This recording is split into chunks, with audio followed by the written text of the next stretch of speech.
நீங்களாம் ஒரு ஆளு. நீ என்ன பண்ணாலும் பேசாம பேசிக்கிறியா? அடிச்சு உடச்சு முடியும் பாத்துக்க. இருந்த இடம்லாம் வாங்கி முடியும் பாத்துக்க. போடா போடா. இவெல்லாம் ஒரு ஆளு. நீ வீட்டு போய் ஏன் பேசிக்கிறீங்க?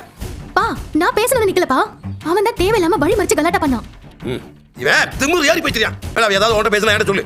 அவனை உண்டில நாக்கி போறேன். சரிப்பா. Sir super sir. அக்கா அதெல்லாம் ஒண்ணு இல்ல, நீங்க கிளம்புங்க. போங்க போங்க. ஒண்ணு இல்ல. அதான் சார் இருக்காருல, போங்க. போங்க போங்க போங்க போங்க. நீ என்ன பண்றீங்க? இவர் தான்ப்பா எனக்கு ஹெல்ப் பண்ண வந்தாரு. நீங்க இருக்கும்போது உங்க பொண்ணுக்கு வேற ஹெல்ப்பே தேவைப்படாதுங்க. நீங்க சூப்பர் அப்பா. அப்பா நான் உங்களை மாதிரி தான் இருக்கணும். சார் கையை கொடுங்க சார். கொடுங்க சார். செம்ம சார். நீங்க ஒரு மிதிச்சிங்க பாருங்க, அப்படியே என் நெஞ்சில மிதிச்ச மாதிரி இருந்துச்சு. அடி ஒவ்வொன்றும் சும்மா இடி மாதிரி இருந்துச்சு சார். செம்ம ஃபைட். ஏண்டா ஊர்ல இருக்கிற பரதேசி பசங்க அடி வாங்குறதுக்கு அவனை பெத்து வளர்த்துருக்கேன். தெருவில் போய் அவங்க தேய்ச்சி 9 அடி வாங்கியிருந்தாலும் பரவாயில்ல. போய் அந்த பரதேசி அடி வாங்கிட்டு நிற்கிறேன். கொஞ்சம் கூட வெக்கமா இல்லை? ஏற்கனவே செம்ம எரிச்சல் இருக்கேன். நீங்க வேற சொல்லிட்டு இருக்காதீங்க. ஏண்டா அரசு உனக்கு கல்யாணம் பண்ண மாட்டேன்னு சொன்னா அப்படியே வானு இடிஞ்சு உன் தலையில விழுந்துரும். விட்டு தான் வச்சுட்டு வேற வேலை பார்க்க வேண்டியதாண்டா.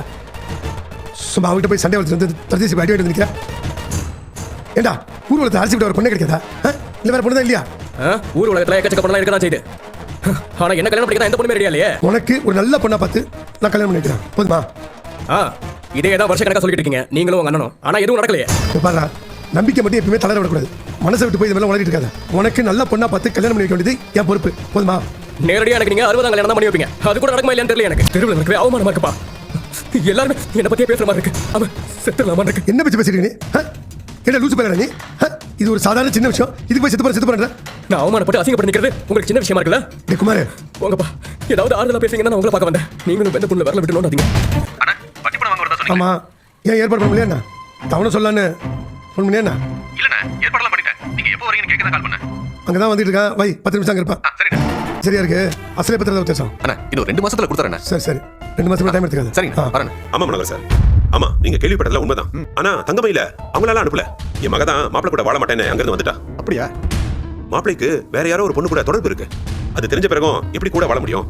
சரி இப்போ என்னதான் பண்ண போறீங்க? என் பொண்ணு விவாகரத்து வேணும்னு சொல்லிட்டா. இன்னும் கொஞ்ச நாள் விவாகரத்தும் கிடைச்சிரும். ஏன் மாணிக்கம், உங்களுக்கு இன்னொரு பொண்ணு இருக்குல்ல? ஆமாங்க. அவளை நினைச்சாதான் எனக்கு ரொம்ப கவலையா இருக்கு. மூத்த பொண்ணு வாழாம வீட்டுக்கு திரும்பி வந்து உட்காந்துருந்தா 2வது பொண்ணு யார் தான் கல்யாணம் பண்ணுவாங்க? தங்கமயில் அப்பா அவங்க ஃப்ரெண்டு கிட்ட கடையில் நின்று தங்கமயில் கதையை பற்றி பேசிகிட்டு இருக்காரு. வாழா வெட்டியாக வந்துட்டா, ஆனால் அவங்களாம் அனுப்பலை. என் மக தான் வந்துட்டா. என் மாப்பிள்ளைக்கு அஃபேர் இருக்குது, அதனால் வீட்டுக்கு வந்தால் டைவர்ஸ் பண்ண போகிறா.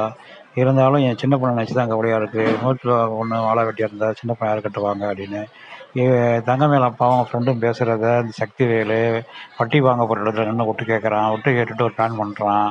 என்ன பிளான் பண்ணுறான்னா, தங்கமயிலுக்கு ஒரு தங்கச்சி இருக்குது, அந்த தங்கச்சிக்கு பேசாமல் குமரவேலு கட்டி வச்சிடலாமான்னு சொல்லி பிளான் பண்ணுறான்.